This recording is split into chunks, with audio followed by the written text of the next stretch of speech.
Welcome to Sadda Pardes, our immigration show. In today's show, we shall discuss Canada, though miles away, but a land that smells of home. According to a survey, every second household in Punjab has a Canadian connection.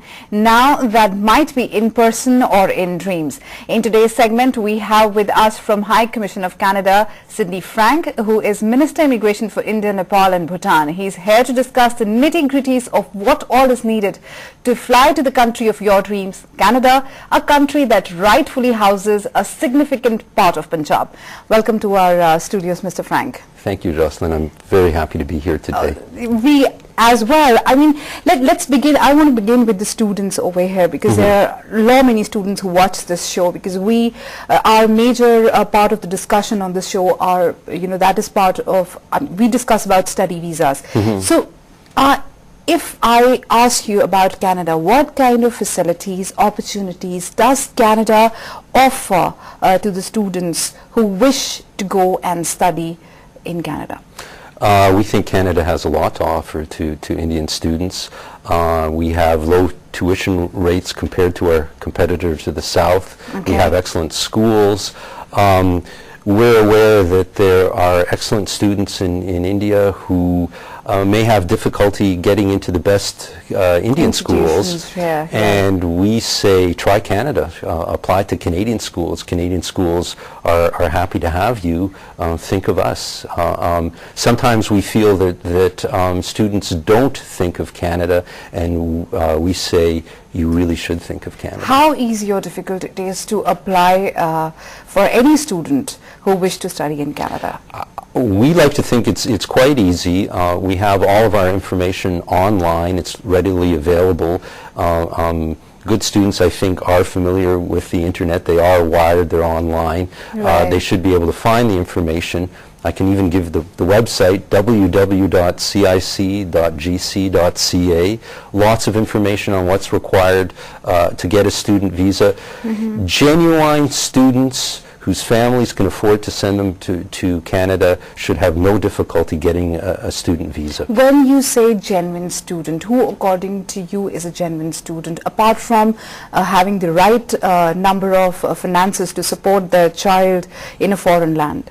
A genuine student is someone who's studying in India, who's done well in India, who has a fairly good level of English, because English is the lingua franca in India.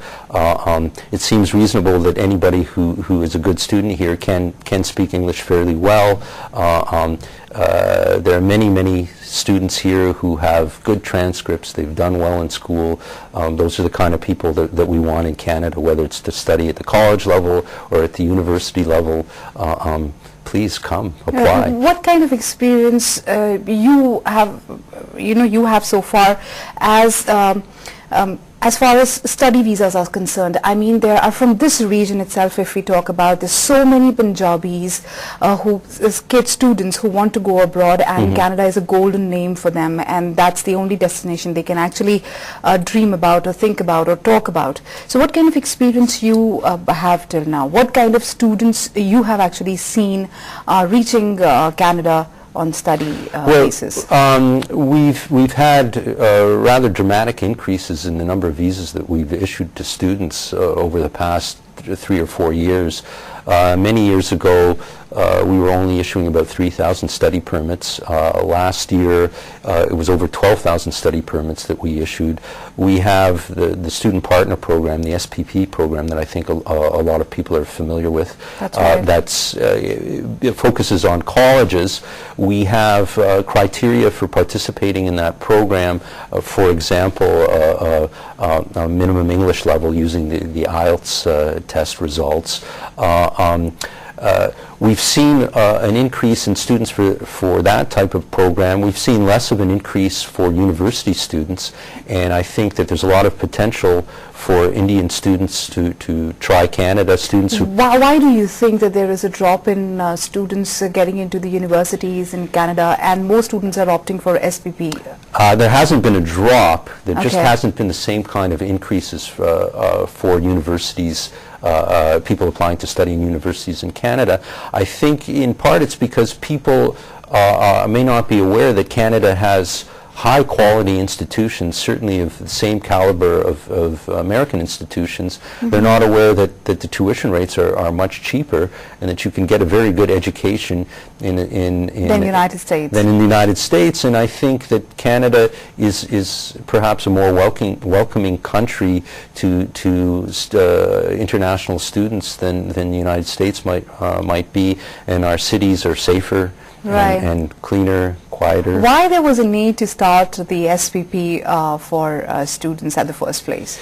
We started the SPP as a means, without changing our regulations, to encourage people to meet criteria like a minimum IELTS score.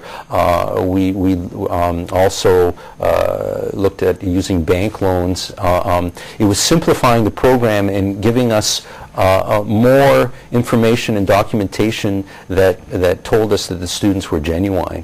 We're looking at modifying the SPP and even making available to other students a new product, an investment certificate where funds would be transferred to Canada and dispersed at intervals to the students, and this would be a way of showing us that the students or the families have the funds available for the studies. It would simplify it, it would make the decision making easier for us. We're not looking at increasing just the number of applications. We want to increase the number of good applications that we're going to give visas to. There's no point in attracting people that we're going to refuse. They're disappointed. It's more work for us. We want to attract the good students. So the SPP criteria helped us attract the better students. Any student who is applying for a study visa in Canada would want to know their work rights as well. So how flexible are the work rights for any student who is studying under SPP or who is studying under any other university? Yeah, the SPP really doesn't make a difference in terms of your ability to work, and I'm glad you raised that, because it's another reason why I think Canada should be an attractive destination for Indian students. You can work while you're studying up to a maximum of 20 hours per week for certain select institutes. It's the majority of them. But more importantly, after you graduate, you can stay on and work.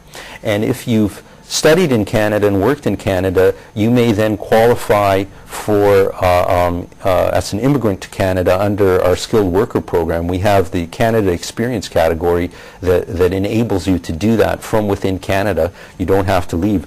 These are precisely the type of immigrants we want, people who've been educated in the Canadian system, people who have Canadian work experience. They can hit the ground running as an immigrant. So if you're thinking of Canada as a destination to study and you're thinking of immigrating, it's perfect. So if you don't get into Delhi University, but your marks are really good, you should think of Canada. You should think of Canada, right. What we have experienced on this show is, since we have started this show, that there are many countries where there are education shops, I would say. There are education shops in India as well, that you get an admission, you submit a fee, and then when you are halfway into the course, suddenly that college or an institute, it shuts down, and there is no way that you can actually get your refund, or you can get admission into another university. You have to start from scratch. So what I want to ask over here is, have you ever experienced such kind of a situation in Canada as well? In my many years of experience, I can think of one institution where there was an issue in terms of its continuing. Canada does not have the type of problem that our competitors have had along these lines. We have regulations, and we've been able to monitor schools. Hopefully we will be making some changes to put the onus on the schools for monitoring. But with our criteria, with what's required to get a student visa, we haven't had this problem. Right. I think it's a big difference between our system and the systems of our competitors, in fact. Right. We have a caller on our show. Let's see what he wants to ask you. Hello, may I know your name, please? Anji? ਤੁਸੀਂ ਆਪਣਾ ਨਾਮ ਦੱਸੋਗੇ ਤੇ ਕਿੱਥੋਂ ਬੋਲ ਰਹੇ ਹੋ? Surinder Singh ji, district ਬਠਿੰਡੇ ਤੋਂ ਬਿਲੋਂਗ ਕਰਦੇ ਹਾਂ। ਹਾਂਜੀ, ਤੁਸੀਂ ਕੀ ਪੁੱਛਣਾ ਚਾਹੋਗੇ? कनेडा वास्ते भी वर्क परमिट आ रही है पेपर दे कि सही है कि गलत है जी? वर्क परमिट दे एक बार आप दोबारा सवाल पूछो प्लीज। मैम जेडे वर्क परमिट वास्ते अप्लाई करने वास्ते मंगी जाने वैकेंसियां रोज आउंदियां ट्रेड वालियां ਦੀਆਂ ਜਾਂ ਕੋਈ ਆਪਣੇ ਜਿਵੇਂ ਹੈਗੇ ਜੀ ਐਕਸਲ ਵਾਲੇ ਹੈ ਤੇ ਇੱਕ ਐਡ ਆ ਰਹੀ ਹੈ ਵੀ ਐਡਵਾਂਟੇਜ ਵਾਲਿਆਂ ਦੀ ਕੀ ਉਹ ਸਹੀ ਹੈ ਕਿ ਗਲਤ ਹੈ ਜੀ? ऑलराइट, ठीक है जी, मैं थोड़ा सवाल होनी पूछनी है। Mister Frank, what this guy is trying to ask is that he can see many ads in newspapers which are related to work permit. That's so and so. There are many companies in Canada who are offering work permits, and definitely those ads are placed by the agents over here. So he's asking how genuine those ads are. I would say that he should be very, very careful.